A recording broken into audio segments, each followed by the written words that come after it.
Hi, my name is Jesse Durham, and today we're going to cover another installment of our question and answer series where we cover questions and comments and concerns, dialogue that relates to the infinite banking concept as described in our Nelson Nash's book, Becoming Your Own Banker.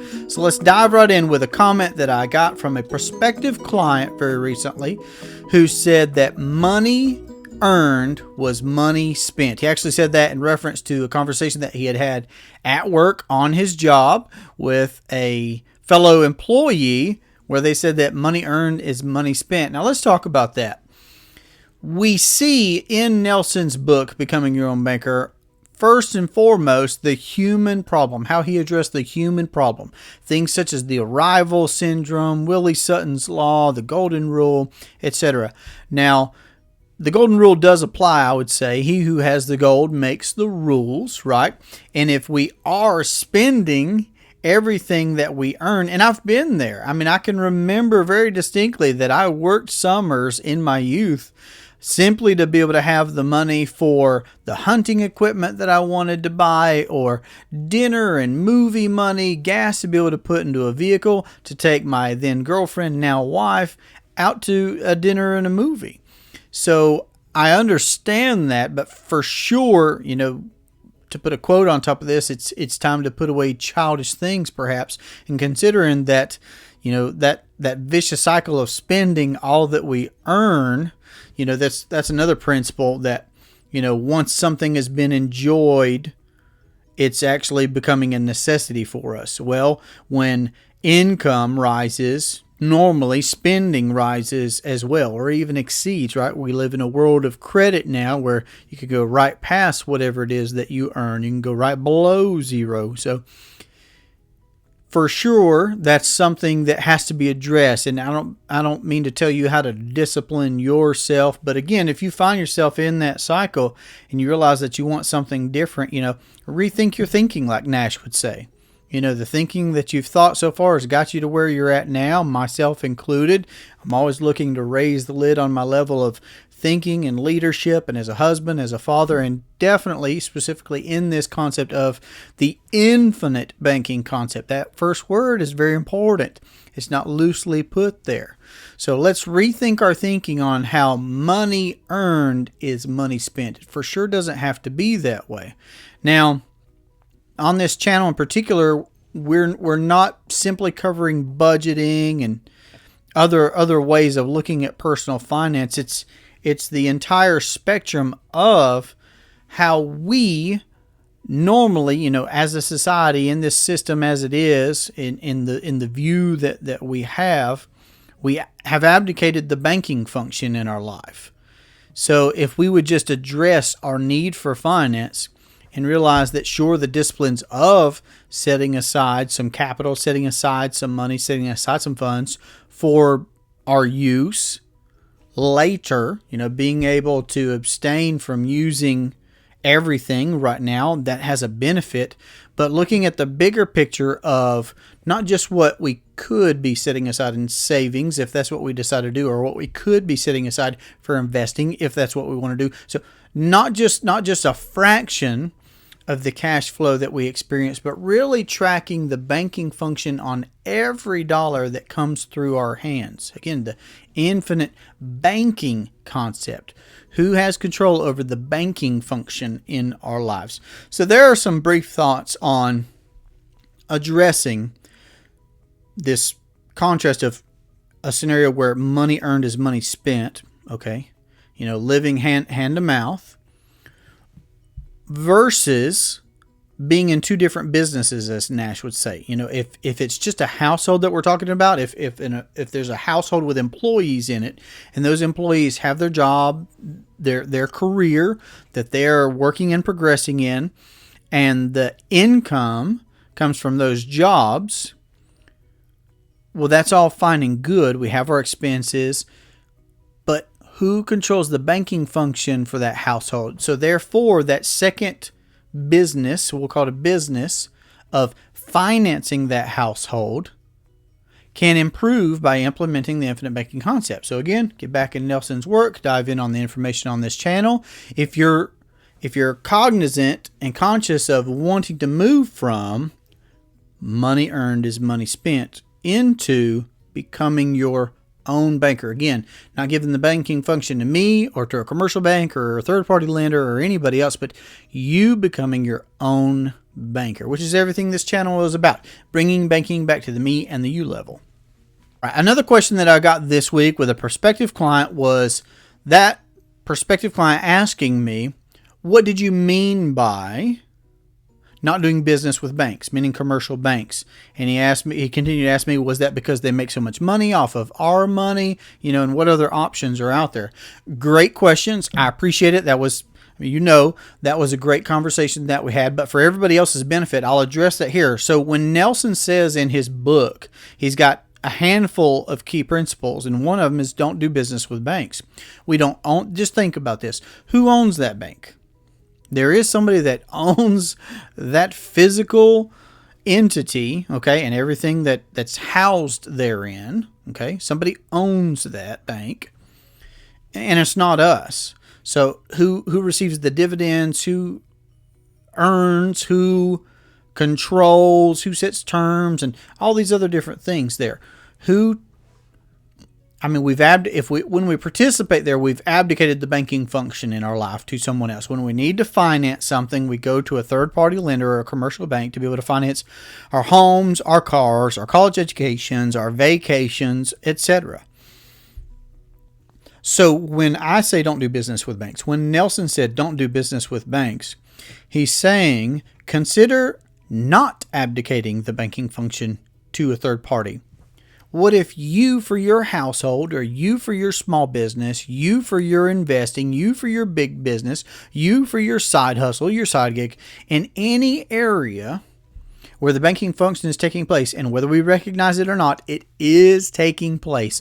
Either we are paying someone else interest and we are capitalizing their entity, or we are forfeiting the interest that we could have otherwise earned because we don't own an entity, or, and here's the third, and either of those two is always happening unless we practice the infinite banking concept, wherein with whole life policies, with mutual companies that pay a dividend, we own an entity, we control access to the cash values, to the capital, to the money in that entity or entities, okay, because you can own more than one policy. I own multiple policies with multiple companies.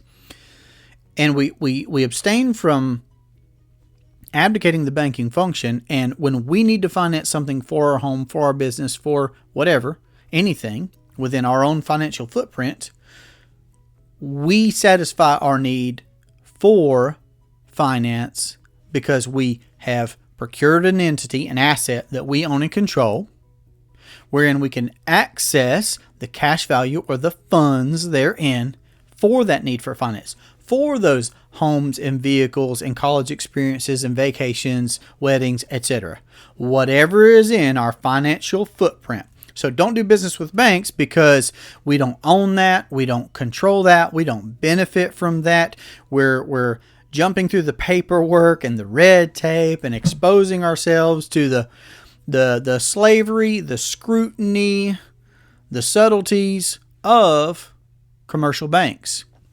If I carried this a little bit further, Nelson would even say that banks loan money that doesn't exist, and that is evil.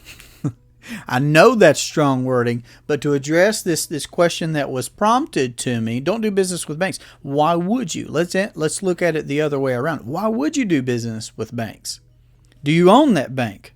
Well, then why deposit your money there? And I'm not saying don't have a checking account or a savings account. Have a checking account, have a savings account, have several. I have several. I have several checking accounts and saving accounts, but I don't actively do business with banks. That's not where I warehouse my wealth. That's not where I'm able to set the terms and the conditions for my need for finance. That's not where I'm earning dividends because I don't own that bank. So why would we do business with a bank? Well, the only reasons we'd want to do business with a bank is Well, I mean, again, we'd have to expose ourselves to their scrutiny, see if we qualify for whatever, need for finance we're trying to satisfy.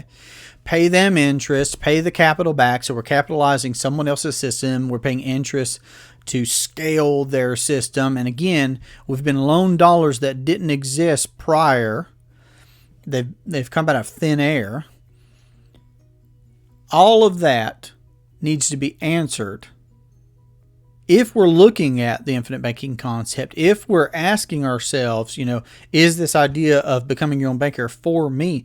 What are the benefits of doing business with banks? We don't own it. We don't control it. So food for thought. It was a great question.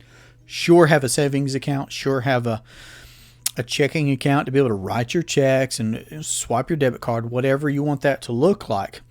But where do you warehouse your wealth? Is it somewhere that you own? Is it somewhere that you control? Or what kind of risk are you assuming? What kind of opportunities are you missing out on by warehousing your wealth somewhere else? Food for thought. Okay, I've had someone this past week say, Jesse, I've become big enough to where, and that's in a business, where I need to get a business account, meaning at a commercial bank, get a business account. Well, my first question in response back to that is why? What is it that you're wanting? And as far as establishing yourself as a business and keeping things clean, as far as bookkeeping and records and just keeping personal on this side, business on this side, I understand that. I'm not saying don't get a business account or a personal account or a savings account at your local commercial bank, credit union, whatever. That's great. That's fun. But my question would be, why get that account outside of being able to keep things separate or clean for business purposes? Are you trying to open up lines of credit? Why? Because you anticipate a need for finance in your business. Isn't that so? Right. So again, the infinite banking concept is all about bringing banking back to the me and the you level. And R. Nelson Nash in his book said that the golden rule means that he who has the gold makes the rules. So obviously we're going to have a need for capital, money, funds, dollars, whether we are talking about a business, that was the instance here, or for a household or anything else, right? Anything else. Everything is financed one way or another. Either we're using someone else's capital, which we will have to pay back plus interest at whatever terms they set, or we amass capital dollars, money, somewhere where we forfeit the opportunity to be able to earn interest on those dollars. So it just stays parked somewhere, stagnant. It's not cash flowing. It's not producing. At least not in the way that it could. Again, we're talking about the infinite banking concept here. At least not in the way that it could. And then that third option, of course, is become your own banker. Build up your own capital in an entity that you own and control, wherein you can access that capital without, and this would be a huge key, right? Without interrupting compound growth, compound interest, being able to do both of those simultaneously. Here's another great question. This is so simple and I love it. The infinite banking concept is let me preface by saying the infinite banking concept is the most simple concept there is. It is becoming your own banker. That's it. Becoming your own banker. But again, to give due to Nelson's work and what the idea of the infinite banking concept is, it's an absolute paradigm shift. And I'm not trying to patronize, but again, look that word up. I've looked that word up. I did not used to use that word. There was a time when I did not use the word paradigm, and I didn't have a very distinct and clear idea of what that meant. So let's look that up. Let's recognize that the infinite banking concept, the idea of becoming your own banker, is a paradigm shift. It changes our perspective on things. And to answer the question of what do I mean when I say who controls the banking function in your life, because that's something that I ask often, is something that I asked this past week, and why I'm sharing this question now that was put back to me. What do you mean by that? Well, it's simply who controls the banking function in your life. When you have a need for finance in your home, in your business, in investing, whatever the case may be, when you need to access capital, when you need to access dollars, money, funds, okay, for something you're going to do. It doesn't matter whether that's something that you're going to consume. It doesn't matter if that's something that you are going to procure. It doesn't matter what it's for. Who's performing the banking function? Where is that wealth, that money, those dollars, that capital? Where is it warehoused?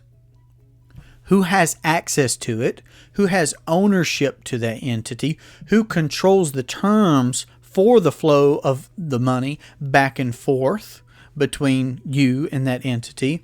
Who's earning the dividends and the interest?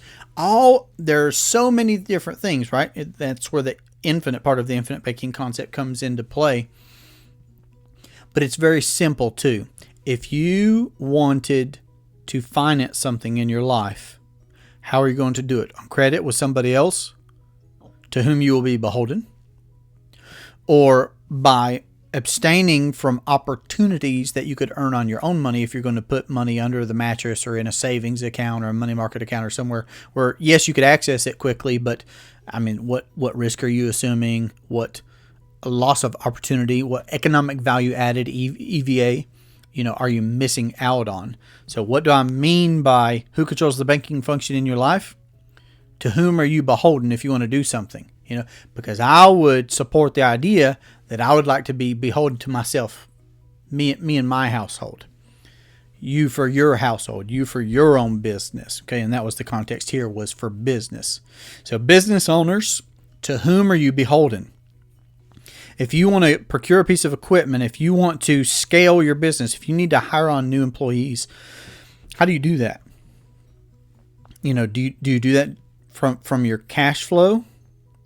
And that's great, right? Like, we need to have cash flows as a business. We have to conduct a business.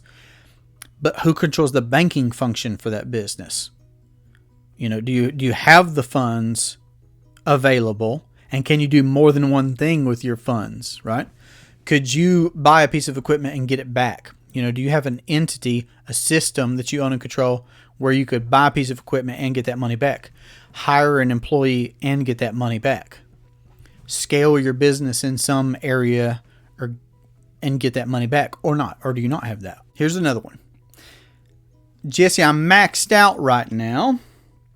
I'm going to have to add another truck and equipment if I want to grow more. Well, that's a great problem to have. And that's actually what I said to this prospective client. I mean, that's of the kinds of problems that we could be talking about. That's a great problem to have, to be so productive and active, involved, doing so well, staying so busy in your business that you're having to look at these things. That's great. That's fantastic. But again, it does bring up some very important, issues such as, access to capital, providing for our need for finance in that business. I mean, how do we get that new piece of equipment? Do we have to expose ourselves to some third-party scrutiny to see if we qualify to use their money at their terms, where we pay them interest, without us having ownership? And, do we put ourselves beholden to some other entity so that we can scale our business? Or let's consider actively becoming our own banker. Having a system in place, entities that we own, wherein we amass capital for the needs of our business. Where when we need to go procure a piece of equipment, doesn't matter how big or how small, for our business, we're not beholden to anyone else. We have the access, and we set the terms in accessing the capital that we need to scale the business, to procure equipment, to hire new people. And because we own that system, we have the opportunity to be able to get that money back in our system, and with interest, right? The 3 rules of banking are pay yourself first, pay yourself with interest, and recapture the money. So put the money somewhere where there's guarantees, where there's control, where there's ownership for us, the individual, okay, for you, the business owner, where you can access in the most favorable terms that there are, because it's from an entity that you own and control, that's perfectly collateralized through a whole life policy with a mutual company that pays a dividend. And because of what we know from the infinite banking concept, as described in R. Nelson Nash's book, Becoming Your Own Banker, we can recapture those funds back into our policy, back into an entity that we own and control. So great problems to have, and they're even better when we are our own banker, because we get the money back plus the interest. All the terms are set by us.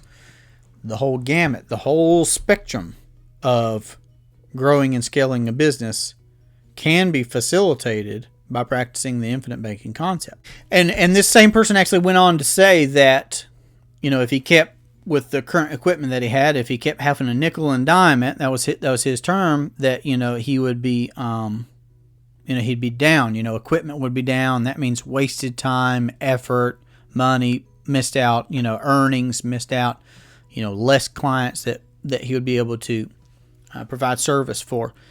So I understand that's part of being a business owner. And to be able to address a situation in a circumstance like a machine goes down, well, could we?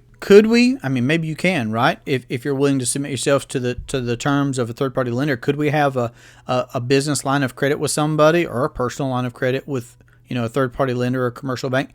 Sure, but again, whose system are we capitalizing in that way? If you're a business owner, think about this. And I'll have to do a whole episode just on this. But if you're a business owner, think about this.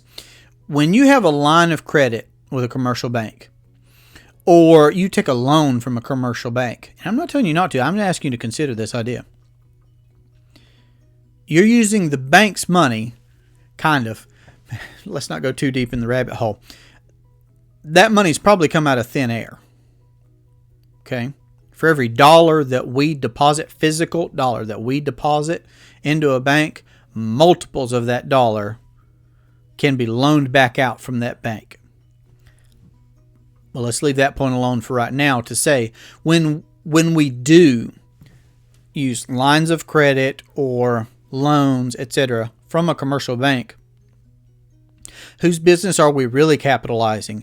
Is that helping you to scale your business? Can you take care of more customers if the bank will allow you to use their funds to buy equipment or to hire new people, etc.? Sure. And you'll pay more taxes on that, and you'll be paying interest back to the bank. So many different things. But whose business are you really capitalizing and growing and scaling? More than one. Maybe you're growing and scaling yours, okay, by abdicating the banking function and paying interest to the bank.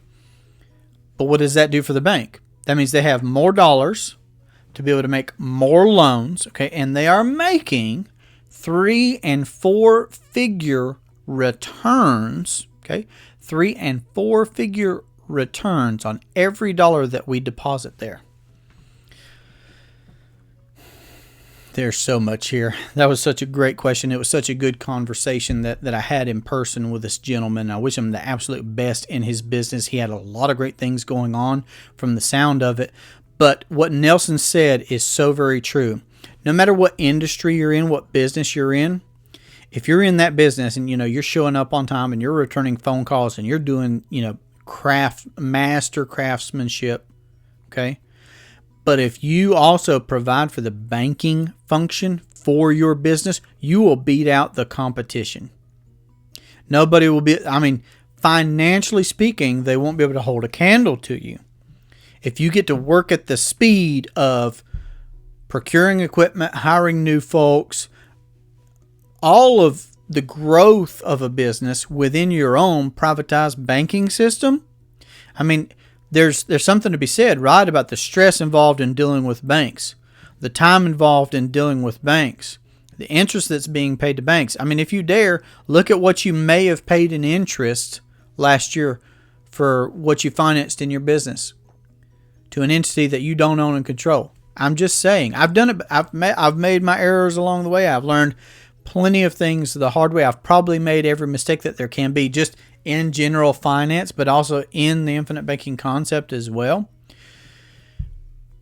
But the last time that I wanted to be able to make a purchase of equipment or, take a vacation, family vacation, just whatever the case may be, it wasn't in my mind to see if I could qualify for some line of credit or loan with a third party, because I've begun, I'm not done, but I'm several years along the way in having multiple policies with multiple companies wherein I can access the cash value in my policies for a vacation, let alone business purposes, but for a vacation, okay? To buy a bicycle for my son's birthday. I mean, whatever the case may be, without having to tell somebody, oh, this is for a family vacation, without having to expose any financial papers, give up my second kidney, designate my firstborn. None of that stuff. None of the paperwork, none of the red tape, none of the scrutiny. It's just a question of how much have I set aside that's growing uninterrupted compound interest, okay?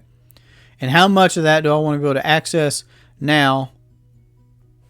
And I mean, it's a one-page paper. It's one phone call away to the insurance company to be able to access the cash value in my policy. It's a beautiful thing. Remember, Nash said, he who has the gold makes the rules. So I appreciate all these questions. I appreciate all these comments, the dialogue, the conversation, the quality conversations that I've had this week with multiple business owners, as I have some clients, some prospective clients. So if this has been beneficial to you, I'd love to hear what questions you have, either in the comment section on this video, or you can reach us via email, durhamtalents@gmail.com, or by phone 828-817-4223. I hope this has been helpful. It's always a great pleasure for me to discuss these questions that you have. So I look forward to our next conversation. Have a great day. Take care.